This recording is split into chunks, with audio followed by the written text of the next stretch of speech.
Saudara-saudara pendengar yang kami kasihi dimanapun Anda berada, Anda kembali bersama kami pada acara Telaga, Tegur Sapa, Gembala Keluarga.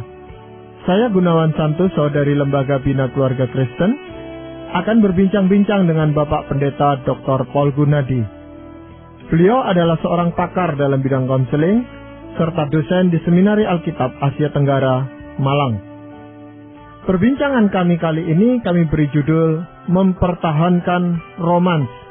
Kami percaya acara ini pasti bermanfaat bagi kita sekalian, dan dari studio kami mengucapkan selamat mengikuti. Pak Paul, sebenarnya pengertian romans, karena judulnya perbincangan kali ini adalah mempertahankan romans. Pengertian romans itu sendiri apa, Pak Paul? Romans adalah perasaan cinta yang kuat, Pak Gunawan. Dan ini adalah bagian yang penting dalam pernikahan. Memang ada kalanya kita ini nih, ya sebagai orang Kristen, ya kita menekankan pentingnya kasih agape. Nah, kasih agape adalah kasih tanpa syarat, ya menerima pasangan kita apa adanya. Dan ya kasih agape itu tuh selalu diasosiasikan dengan kasih yang muncul dari pilihan secara rasional, tidak terpengaruh oleh perasaan.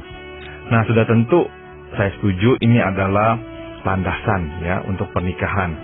Namun sebaliknya saya juga ingin menekankan bahwa perasaan cinta yang kuat itu tuh juga sangat penting dalam pernikahan. Nah, bukankah yang membawa kita dekat dan akhirnya menikah dengan pasangan kita adalah perasaan cinta yang kuat itu tuh. Nah, yang seringkali kita dengar adalah dengan berjalannya waktu, akhirnya cinta yang kuat ini nih mulai menipis dan akhirnya hilang. Nah, oleh karena itulah saya kira penting bagi kita menyadari ya bahwa unsur romans ini perlu ada, dan kita perlu belajar bagaimana mempertahankan api romans ini agar akhirnya tidak padam. Ya, apakah itu yang juga banyak orang mengatakan itu sebagai birahi itu, Pak? Birahi lebih ke arah seks ya, Pak Gunawan ya, nafsu. Nah, sudah tentu keduanya memang ada faktor tumpang tindih ya.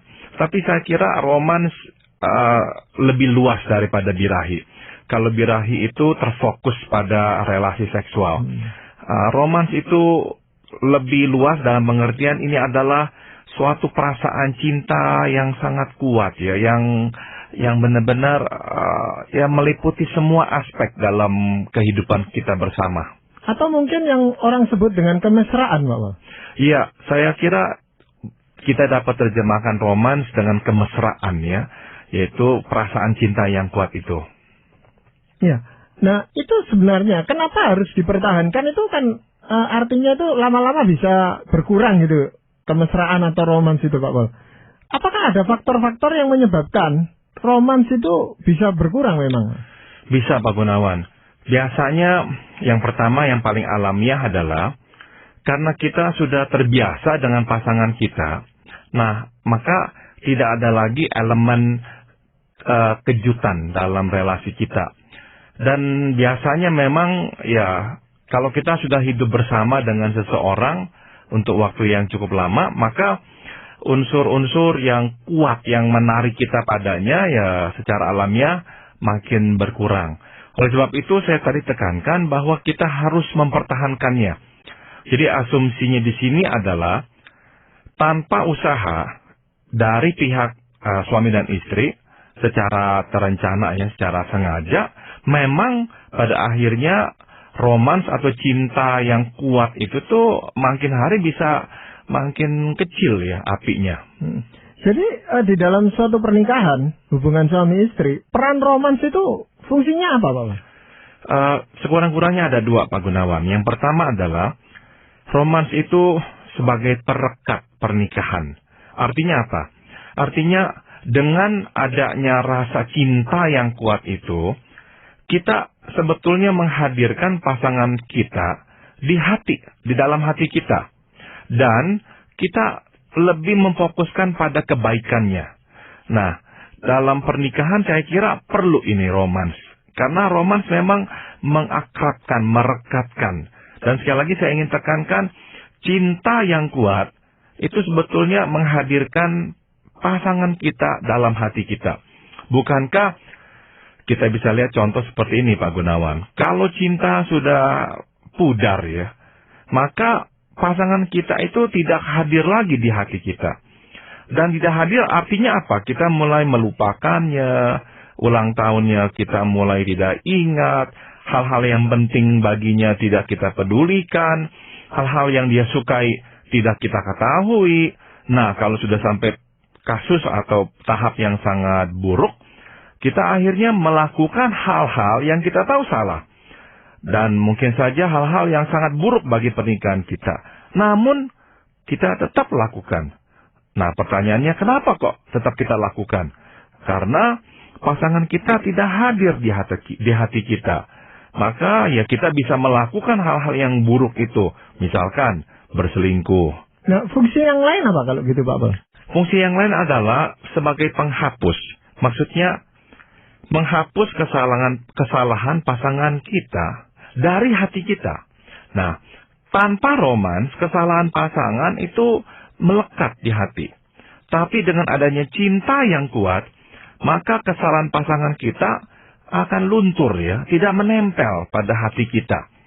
Nah, saya akan kembali ke firman Tuhan di sini. 1 Petrus pasal 4 ayat 8 berkata, "Kasihilah sungguh-sungguh seorang akan yang lain, sebab kasih menutupi banyak sekali dosa."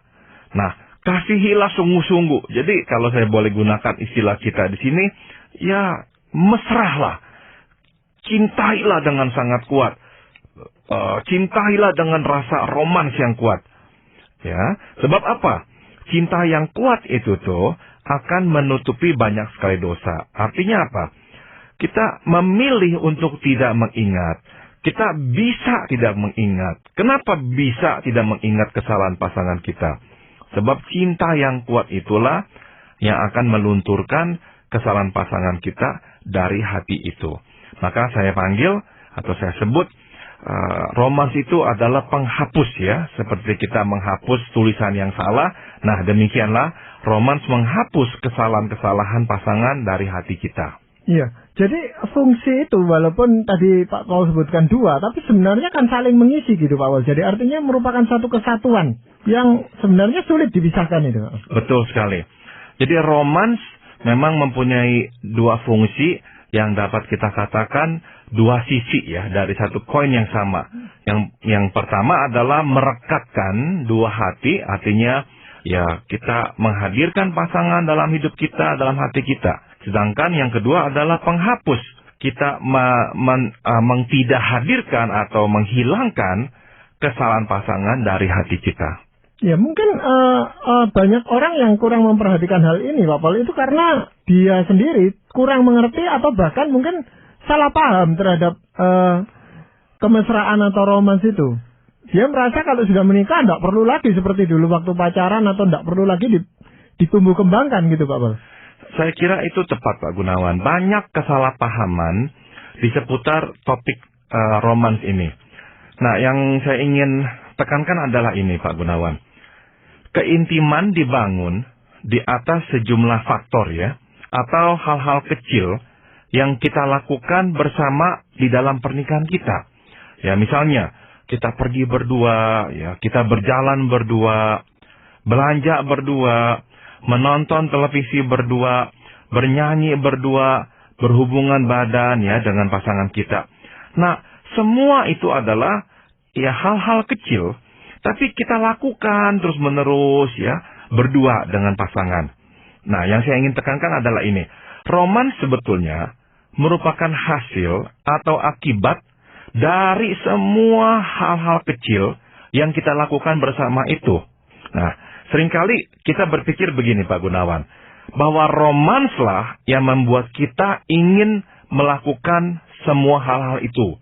Ya, orang kadang-kadang berkata begini, saya tidak kepingin ya, tidak mau pergi dengan pasangan saya. Kenapa?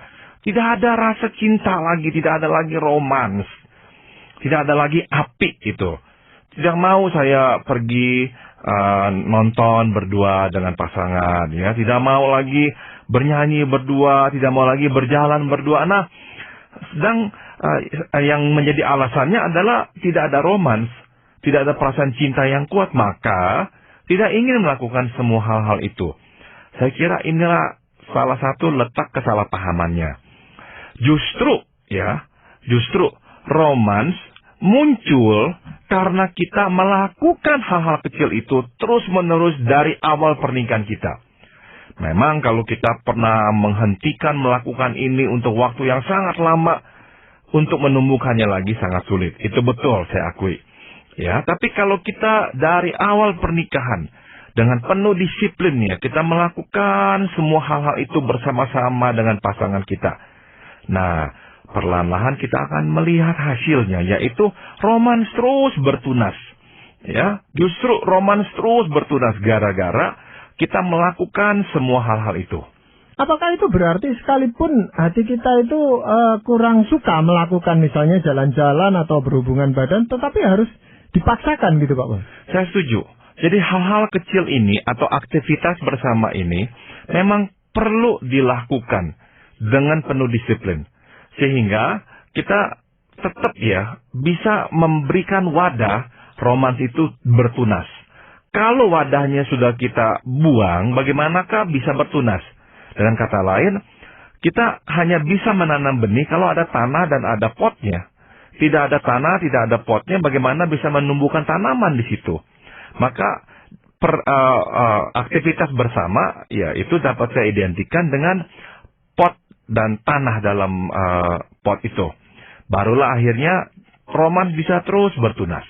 Ya itu kadang-kadang yang menjadi masalah itu Pak, si suami berminat atau tetap melakukan itu, istrinya tidak. Tetapi pada saat yang lain, yang sebaliknya yang terjadi, istrinya berminat, suaminya tidak, sehingga itu membuat makin lama aktivitas itu makin jarang mereka lakukan. Nah, kalau itu yang mulai terjadi, memang pasangan ini harus berbicara. Masing-masing jadi harus mengingatkan, ya, saling mengingatkan. Kita sudah lama tidak misalnya berhubungan badan. Setiap kali aku yang mengambil inisiatif, engkau kok tidak mengambil inisiatif. Nah, sekali-sekali cobalah engkau yang juga berinisiatif. Sekali-sekali engkaulah yang juga membicarakan dan menginginkannya. Atau kita pergi bersama, makan bersama setiap minggu. Kemudian selama misalkan 2-3 minggu tidak pergi karena ada yang sakit lah atau apalah. Tapi yang satu seolah-olah kok tenang-tenang saja, tidak melontarkan ide untuk pergi bersama lagi. Nah, saya kira itulah waktunya bagi pasangan yang satunya untuk mengingatkan. Kita tidak pergi selama 3 minggu ini dan saya kira kita mesti pergi lagi. Jadi siapa yang melihat dan merasakan, mengingatkan. Nah, kuncinya di sini adalah kerendahan hati Pak Gunawan. Kalau kita mempertahankan gengsi, tidak mungkin kita memang bersedia ya mengingatkan pasangan kita. Nanti kita rasanya kok terhina. Nah, mesti memang rendah hati untuk berani mengungkapkan keinginan tersebut. Ya, selain kesalahpahaman itu Pak Pol, apakah ada kesalahpahaman yang lain? Gini Pak Gunawan, romans itu berkaitan erat dengan faktor bagaimana ya. Nah, maksudnya apa? Begini, bagaimanakah kita memperlakukan pasangan kita tatkala kita bersamanya? Secara spesifik, romans berhubungan erat dengan kelembutan. Ya, dengan kata lain, semakin lembut kita memperlakukan pasangan kita, semakin besar kemungkinannya kita mengalami romans. Ya, sekali lagi kita melihat di sini bahwa romans bukanlah penyebab. Romans adalah akibat. Ya, gara-gara kita memperlakukan pasangan kita dengan lemah lembut, dengan penuh kasih sayang. Nah, romans muncul. Perasaan cinta yang kuat itu makin hari makin bertunas. Ya, pengamatan membuktikan, ini yang saya amati Pak Gunawan, bahwa pasangan yang sampai tua berhasil mempertahankan romans adalah pasangan yang menunjukkan kelembutan kepada satu sama lain. Ya, nah ini saya mau berikan catatan pinggir di sini Pak Gunawan. Ada orang yang masih bisa berhubungan seksual, tapi tidak mempunyai kelembutan. Nah, apa yang terjadi? Begini, kelembutan adalah prasyarat munculnya cinta atau romans. Ya, tapi nafsu atau birahi tetap bisa ada di tengah-tengah hampanya romans di tengah-tengah relasi yang tidak baik sekalipun.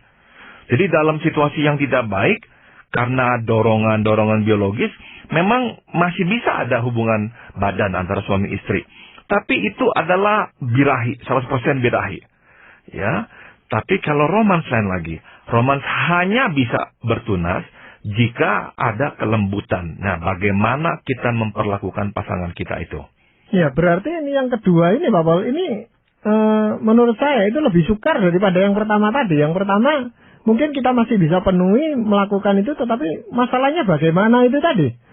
Nah, kalau sudah sampai ke bagaimana, Pak Paul, ini sebenarnya buat kita itu apa yang harus kita lakukan itu? Kalau memang seperti tadi, sudah agak dipaksakan, pergi berdua atau makan keluar itu dipaksakan itu terjadinya.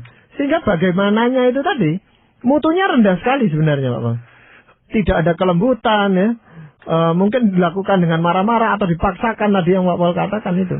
Nah, inilah yang membuat sebagian orang akhirnya berkata, saya tidak mau pergi dengan dia. Buat apa saya pergi dengan dia? Karena nanti ya dia akan marah atau apa. Jadi dua-dua mesti memegang komitmen ya, bahwa waktu kita pergi bersama, kita harus menjaga ya. Menjaga emosi kita, jangan meledak atau apa. Barulah waktu itu menjadi waktu yang berharga. Iya. Pak Paul, apakah ada saran yang praktis yang bisa kita sampaikan kepada para pendengar kita gitu, Pak Paul? Ada 3 yang bisa saya berikan, Pak Gunawan. Yang pertama adalah habiskan waktu bersama untuk melakukan hal-hal yang kita berdua nikmati. Nah, ada kalanya pasangan berpikir, ya pokoknya lakukanlah. Saya nggak nikmati, ya kamu nikmati, ya udah. Nah, dalam hubungan yang kuat, hal itu tidak menjadi soal. Dalam hubungan nikah yang rapuh, hal itu pasti menjadi masalah. Karena yang satu akan berkata, saya hanya pergi menemani engkau. Engkau yang menikmati, aku tidak menikmati.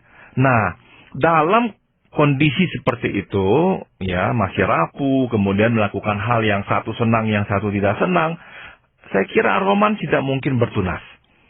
Jadi daripada pada kondisi yang rapuh itu memaksakan melakukan sesuatu yang satunya nggak bisa nikmati, saya kira lebih baik pilihlah satu hal yang dua-dua nikmati. Pilihlah satu hal itu. Misalkan berjalan bersama. Kalau 1 jam kelamaan ya bikin setengah jam. Ya, menonton film yang dua-duanya bisa sama-sama menikmati. Misalkan mendengarkan lagu yang dua-dua bisa nikmati. Nah, akhirnya apa yang terjadi? Kalau bisa duduk bersama atau melakukan satu hal bersama yang dua-dua nikmati, kecenderungan yang lebih besar adalah romans bisa muncul. Ya, jadi romans muncul dari perasaan yang positif, ya, menikmati sesuatu bersama. Tetapi dalam hal itu pun, saya rasa kalau salah satu itu hanya memaksakan keinginannya, itu tidak akan tercapai juga ini, Pak Paul. Agak sulit menemukan hal yang bisa dikerjakan bersama-sama itu. Jadi ada unsur agak mengalahnya itu. Mesti ada unsur mengalahnya, tapi sekaligus ya mesti berusaha keras mencari 1-2 aktivitas yang bisa dilakukan bersama. Nah, saya percaya seburuk-buruknya relasi nikah antara 2 orang, mestilah ada hal-hal yang mereka bisa lakukan bersama dan menikmatinya bersama. Tidak mungkin tidak ada sama sekali. Jadi ya mesti benar-benar jeli memilih 1-2 hal itu. Dan coba lakukan bersama. Jadi salah satu prinsip mempertahankan romans di sini yang bisa kita petik adalah romans muncul dari kenikmatan bersama ya. Kalau tidak menikmati justru akan menimbulkan kesan buruk. Iya, dan itu pun menurut pengalaman saya itu sekalipun kita tidak menikmati pada mulanya, itu dengan berjalannya waktu kita melakukan itu lama-lama menikmati juga, Pak Paul. Betul, betul. Dan memang Pak Gunawan dalam relasi yang kuat, akhirnya makin sedikitlah hal-hal yang kita ini rasanya berkeberatan untuk melakukannya. Sebab hubungan kita begitu kuat. Sehingga kita lebih rela ya melakukan hal-hal bersama pasangan kita. Meski tidak terlalu kita nikmati. Ya, tapi hubungan yang sangat rapuh, wah nggak bisa ini. Mereka akan sangat-sangat mudah bertentangan kalau melakukan sesuatu yang dua-duanya tidak nikmati. Iya. Apakah ada saran yang lain, Pak? Salah satu pembunuh romans adalah problem. pertengkaran, masalah. Nah, makanya perlu ya dua-dua berani untuk membicarakan problem. Tidak menyimpan-nyimpannya terus-menerus. Berani menyelesaikannya. Mengambil inisiatif berbicara. Kalau perlu pergi ya ke seorang hamba Tuhan, seorang konselor untuk meminta bantuannya menyelesaikan problem kita. Artinya apa? Gini, jangan sampai kejengkelan menghentikan kita melakukan kegiatan bersama. Sebab ya kejengkelanlah yang akan membuat kita berkata, engkau pergi sendiri, saya tidak mau. Nah, itu yang harus kita bereskan. Mungkin selain kejengkelan itu ada rasa jera gitu, kapok gitu Pak Pol. Iya, iya. Seringkali melakukan itu. Sesuatu kapok lalu sudah tidak usah lah lain kali gitu. Betul. Buat apa lakukan ini lagi? Ya. Kalau ini hasilnya, betul, kapok gitu. Nah, itu sebenarnya kalau kita bisa menemukan alternatif yang lain, meninggalkan kegiatan itu, tapi menemukan kegiatan yang lain, kan saya rasa nggak apa-apa. Pak Pol. Iya, betul. Bisa kita lakukan itu. Iya. Bagaimana dengan saran yang lain, Pak Pol? Mungkin masih punya itu. Yang terakhir adalah ini. Rencanakanlah kegiatan bersama. Ya. Jadi saya mau tekankan ini. Kekonsistenan adalah kunci romans. Ya, romans tidak dibangun di atas kejutan-kejutan, surprise terus-menerus. Lama-lama kita kehabisan surprise kok. Kehabisan kejutan. Jadi, rencanakan kegiatan untuk kita lakukan bersama-sama. Ya, makin konsisten, makin kuat romans itu untuk bisa bertahan. Iya. Dari seluruh pembicaraan ini Pak Pol, mungkin Pak Pol bisa menyimpulkan gitu agar para pendengar bisa lebih jelas lagi. Kadang-kala kita memikirkan roman sebagai sesuatu yang bersifat magis ya. Datang dari luar, tiba-tiba muncul di hati kita. Jangan berpikir seperti itu lagi. Saya mau tekankan bahwa pernikahan dibangun di atas fakta. Fakta artinya apa? Aktivitas-aktivitas yang real yang kita lakukan. Romans dibangun di atas aktivitas-aktivitas yang nyata, yang real. Nah, jadi pesan saya adalah ini. Satu aktivitas yang real kita lakukan bersama lebih baik daripada 1000 impian. Kalau saja saya punya romans dan sebagainya, itu tidak akan menghasilkan apa-apa. Tapi aktivitas yang nyata yang kita lakukan bersama adalah awal dari munculnya romans dalam pernikahan kita. Ya, tetapi memimpikan sesuatu secara bersama-sama, Pak Pol, apakah itu juga bukan salah satu bentuk aktivitas yang bisa meningkatkan romans kita, Pak? Bisa kalau memang kita berdua ya bisa membicarakannya, hal-hal yang kita ingin lakukan bersama itu boleh.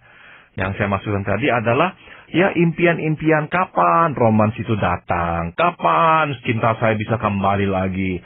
Tidak bisa muncul dengan hanya memikirkannya.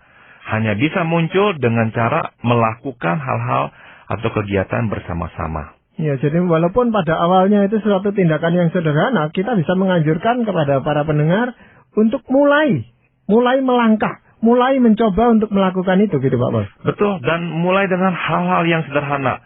Ya, pernah dengan satu pasangan saya bertanya, apa yang kalian bisa lakukan bersama? Seseorang berkata, oh pasangan saya suka masak.